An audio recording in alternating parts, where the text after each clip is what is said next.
Ministries.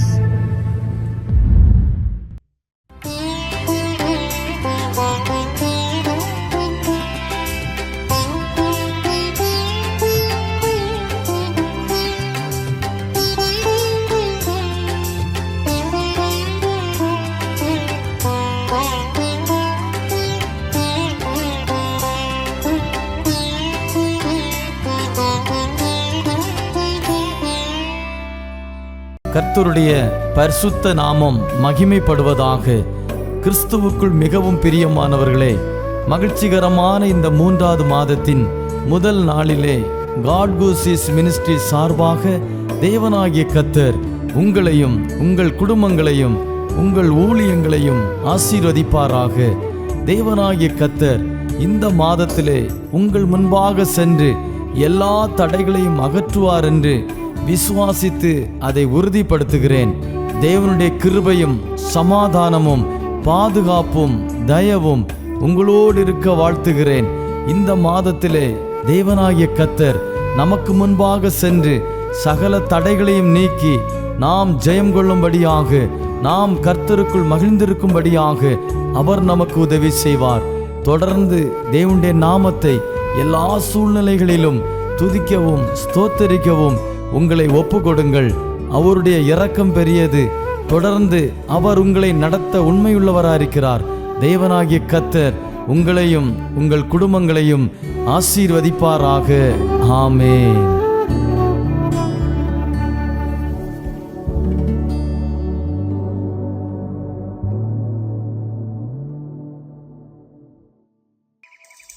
கர்த்தருடைய பரிசுத்த நாமத்திற்கு மகிமை உண்டாவதாக. கிறிஸ்துவுக்குள் மிகவும் பிரியமானவர்களே, நமது ஆண்டவரும் கர்த்தரும் இரட்சகரும் ஆகிய இயேசு கிறிஸ்துவின் நாமத்தில் உங்கள் அனைவருக்கும் எனது புத்தாண்டின் நல்வாழ்த்துக்களை தெரிவித்துக் கொள்கிறேன். நம்மை அளவில்லாமல் நேசிக்கிற தேவன் நாம் அனைவரையும் கடந்த வருஷம் முழுவதுமாக காத்து ஒரு புதிய வருஷத்துக்குள்ளே நடத்தி வந்த கிருபைக்காக அவரை நன்றியோடு ஸ்தோத்திரிக்கிறேன்.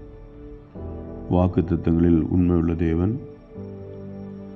இந்த புதிய வருஷத்திலும் நம் அனைவரோடும் கூட இருந்து வழிநடத்துவாராக. அவருக்கே துதி கனம் மகிமை சதா காலங்களிலும் உண்டாவதாக. ஆமேன். இன்றைய தியானத்திற்காக தெரிந்து கொண்ட வேத வசனம் பிரசங்கின் புஸ்தகம் 12ஆம் அதிகாரம் 13ஆம் வசனம் வாசிக்கிறேன், கேளுங்கள். காரியத்தின் கடைத்தொகை கேட்பமாக தேவனுக்கு பயந்து அவர் கற்பனைகளை கைக்கொள். எல்லா மனுஷன் மேலும் விழுந்த கடமை இதுவே. ஆமேன். ஆதியிலே தேவன் வானத்தையும் பூமியும் சிருஷ்டித்தார் என்றும், பின்பு வானத்திலும் பூமியிலும் சமுத்திரத்திலும் சூரிய சந்திர நட்சத்திரங்கள், மச்சங்கள், பறவைகள், மரம், செடிகள், மிருகங்கள் எல்லாவற்றையும் சிருஷ்டித்து மனிதனையும் தம்முடைய சாயலில் படைத்து மனிதனுடைய வாழ்வாதாரத்துக்காக தேவையான எல்லாவற்றையும் பூமியில் உண்டு பண்ணி சகலவற்றையும் ஆண்டு வருகிறார். உலகின் மனிதர்கள் பெருகி அது முதல் தற்பொழுது 800 கோடிக்கும் அதிகமான மனிதர்கள் பல தேசங்களிலும் ராஜ்யங்களிலும் கண்டங்களிலும் வாழ்வதை நாம் அறிகிறோம். தேவன் தாம் படைத்த எல்லா சிருஷ்டிகளை காட்டிலும் தம்முடைய சாயலில் தாம் சிருஷ்டித்த மனிதர்களுக்கு மட்டும் கற்பனைகளை கொடுத்து அதை கைக்கொள்ள வேண்டும் என்று கற்பித்திருப்பதை நாம் வேதத்தில் வாசித்தோம். பிரசங்கின் புஸ்தகத்தில் எல்லா மனுஷருக்கும் தேவனுடைய கற்பனைகள் கட்டளைகளை கைக்கொள்ள வேண்டும், அது ஒரு கடமை என்று தேவன் சொல்லியிருப்பதை நாம் வேதத்தில் பார்க்கிறோம். தேவனுடைய கட்டளைகளையும் கற்பனைகளையும் நியமங்களையும் போதனைகளையும் மனிதர்கள் கை கொண்டு வாழ்வதனால் தங்களுக்கு வரக்கூடிய நன்மையானவற்றையும் கைக்கொள்ளாமல் போவதனால் ஏற்படுகிற தீமைகளையும் நாம் வேதத்தின் மூலமாக அறிவது நமக்கு ஏற்புடையதாக இருக்கும். முதலாவதாக உபாகமத்தின் புஸ்தகம் 4ஆம் அதிகாரம் 40வது வசனத்தில், நீயும் உனக்கு பின்வரும் உன் பிள்ளைகளும் நன்றாயிருக்கும் படிக்கும் உன் தேவனாய கர்த்தர் உனக்கு இன்றைக்கும் கொடுக்கிற தேசத்தில் நீ நீடித்த நாளாயிருக்கும் படிக்கும் நான் இன்று உனக்கு கற்பிக்கிற அவருடைய கட்டளைகளையும் கற்பனைகளையும் கைக்கொள்ள கடவாய் என்றான். ஆமேன். தேவன் இஸ்ரவேல் ஜனங்களை பார்வோனுடைய கரத்திலிருந்து விடுவித்து தாம் அவர்களுக்கு வாக்குத்தத்தம் பண்ணின கானான் தேசத்துக்கு நேராய் மோசே கொண்டு வனாந்திரத்திலே வழிநடத்தி கொண்டு வந்தபோது அவர் இஸ்ரவேல் ஜனங்களை குறித்து சொன்னவற்றை தான் நாம் வாசித்தோம். அதாவது கர்த்தர் அவர்களுக்கு கொடுக்கிற கானான் தேசத்திலே அவர்களும் அவர்கள் பிள்ளைகளும் என்றென்றைக்கும் நன்றாயிருக்கும் படிக்கும் நீடித்த நாட்களாக வாழ்வதற்கும் தேவனுடைய கட்டளைகளையும் கை கொண்டு வாழ வேண்டும் என்று சொன்னார். எனவே எல்லா மனிதர்களும் தேவனுடைய கட்டளைகளையும் கற்பனைகளையும் கை கொண்டு வாழ்வோமானால் நாம் நன்றாகவும் நீடித்த நாட்களாகவும் வாழலாம். அடுத்ததாக யாத்திரையாகமம் 20 அதிகாரம் 6 வசனத்தில் என்னிடத்தில் அன்பு கூர்ந்து என் கற்பனைகளை கை கொள்ளுகளுக்கோ 1000 தலைவரை மட்டும் இரக்கம் செய்கிறவராய் இருக்கிறேன் என்று வாசிக்கிறோம். சீனாய் மலையில் தேவன் மோசையோடும் இஸ்ரவேல் ஜனங்களோடும் பேசி சொன்ன 10 கட்டளைகளின் ஒன்றை தான் நாம் வாசிக்க கேட்டோம். தேவனுடைய கற்பனைகளை அறிந்து கொள்வதும் தெரிந்து கொள்வதும் கற்றுக்கொள்வதும் நல்லதுதான். ஆனால் அவளை கை கொண்டு வாழும்போது 1000 தலைமுறை மட்டும் தேவன் நமக்கு நம் சந்ததிக்கு இரக்கம் செய்கிறவராக இருக்கிறார். எனவே தேவன் நமக்கும் நம் சந்ததிகளுக்கும் இரக்கம் செய்கிறவராக இருக்க வேண்டும் என்றால் நாம் அவருடைய கற்பனைகளை கை கொண்டு வாழ வேண்டும். சீனாய் மலையில் தேவன் தம்மை மோசேக்கும் இஸ்ரவேல் ஜனங்களுக்கும் வெளிப்படுத்தின போது அவர் இரக்கமுள்ள தேவன் என்பதை அறிந்து கொள்கிறோம். மேலும் உபாகமம் 10 அதிகாரம் 13 வசனத்தில் கட்டளைகளை ஏன் கை கொள்ள வேண்டும் என்றால் நான் இன்று உனக்கு கற்பிக்கிற கர்த்தருடைய கற்பனைகளையும் அவருடைய கட்டளைகளையும் உனக்கு நன்மை உண்டாகும்படி கை கொள்ள வேண்டும் என்பதையே அல்லாமல் வேறே எதை உன் தேவனாய் கர்த்தரிடத்தில் கேட்கிறார்.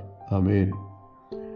நாம் நன்மைகளை பெற்று சந்தோஷமாக வாழ வேண்டும் என்பதற்காகவே தேவன் அவருடைய கட்டளைகளையும் கற்பனைகளையும் கை கொள்ள வேண்டும் என்று நமக்கு கற்பிக்கிறார். உங்கள் அக்கிரமங்கள் இவைகளை விலக்கி உங்கள் பாவங்கள் நன்மையை வரவிட்டா இருக்கிறது என்று எரேமியாவின் புஸ்தகத்தில் வாசிக்கிறோம்.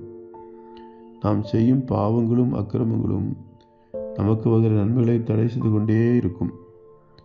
ஆனால் தேவனுடைய கட்டளைகளை நாம் கை கொண்டு பாவம் செய்யாமல் வாழும்போது நன்மைகளும் கிருபைகளும் நம்மை பின்தொடர்ந்து வரும். எனவே பாவம் செய்யாமல் வாழ்வோம். பாவம் செய்யாமல் வாழ வேண்டுமென்றால் தேவனுடைய கட்டளைகளையும் நாம் கை கொண்டு வாழ வேண்டும். கற்பனைகளை கை கொண்டு வாழ்வோன் ஒருபோதும் பாவம் செய்ய மாட்டான். மேலும் ஒரு சத்தியத்தை நாம் தியானிக்கலாம்.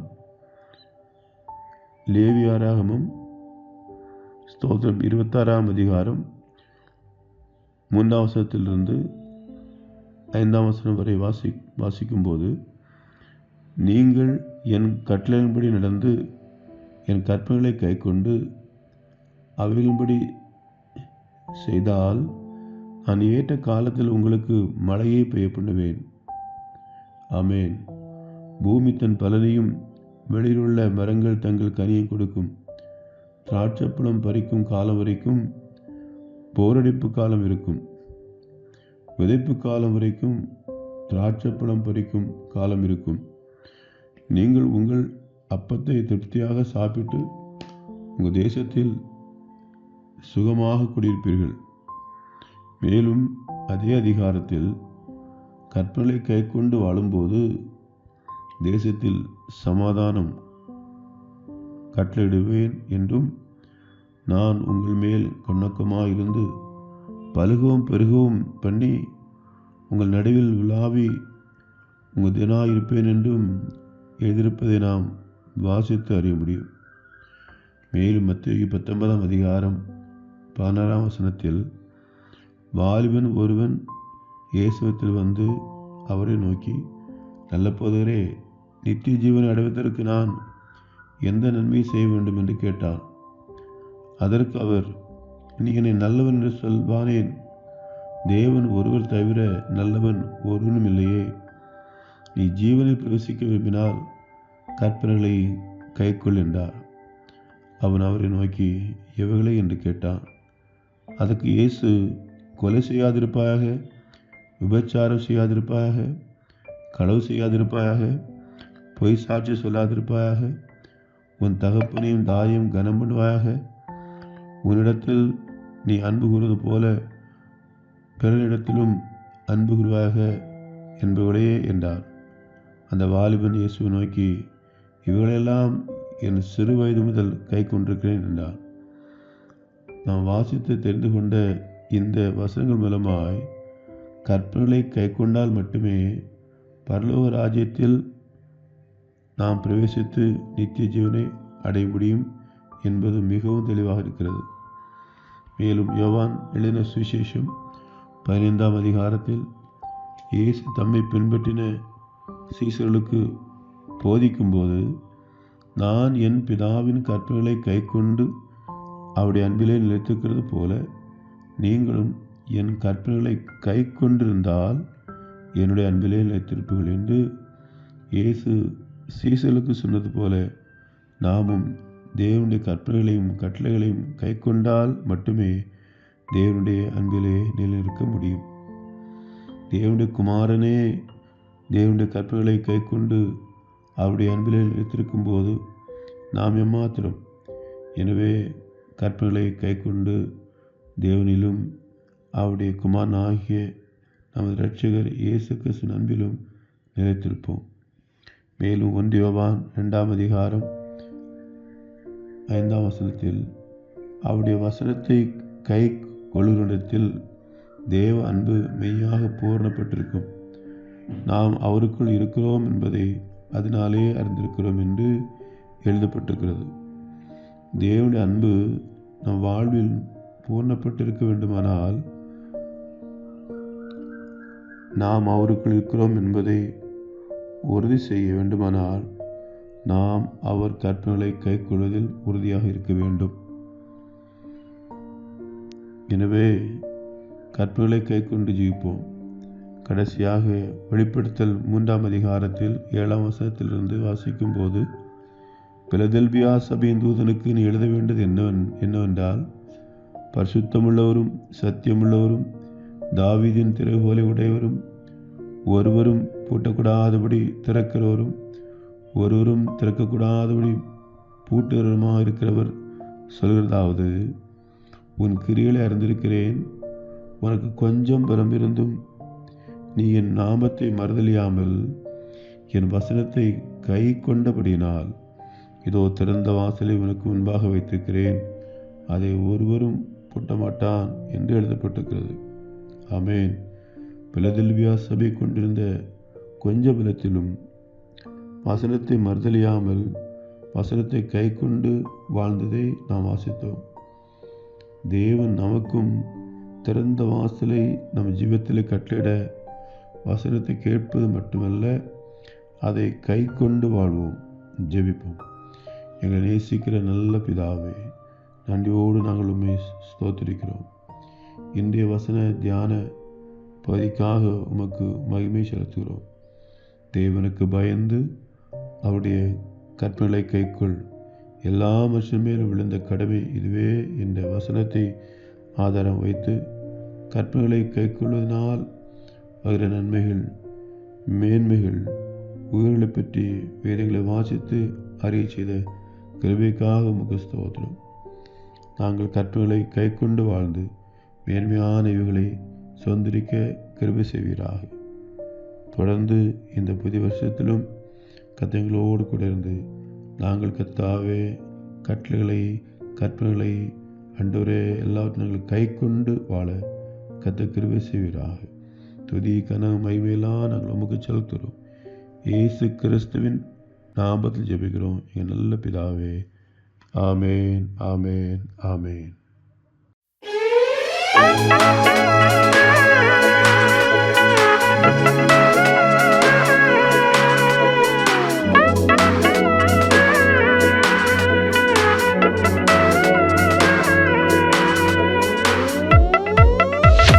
போற்றி துதிப்போம் என் தேவனை புதிய கிருபையுடனே. போற்றி துதிப்போம் என் தேவனை புதிய கிருபையுடனே. நேற்றும் இன்றும் என்றும் மாறா இயேசுவை நான் என்றும் பாடி துதிப்பேன். நேற்றும் இன்றும் என்றும் மாறா இயேசுவை நான் என்றும் பாடி துதிப்பேன். இயேசு என்னும் நாமமே என் ஆத்துமாவின் கீதமே. இயேசு என்னும் நாமமே என் ஆத்துமாவின் கீதமே. என் நேசரேசுவை நான் என்றும் ஏற்றி மகிழ்ந்திடுவேன்.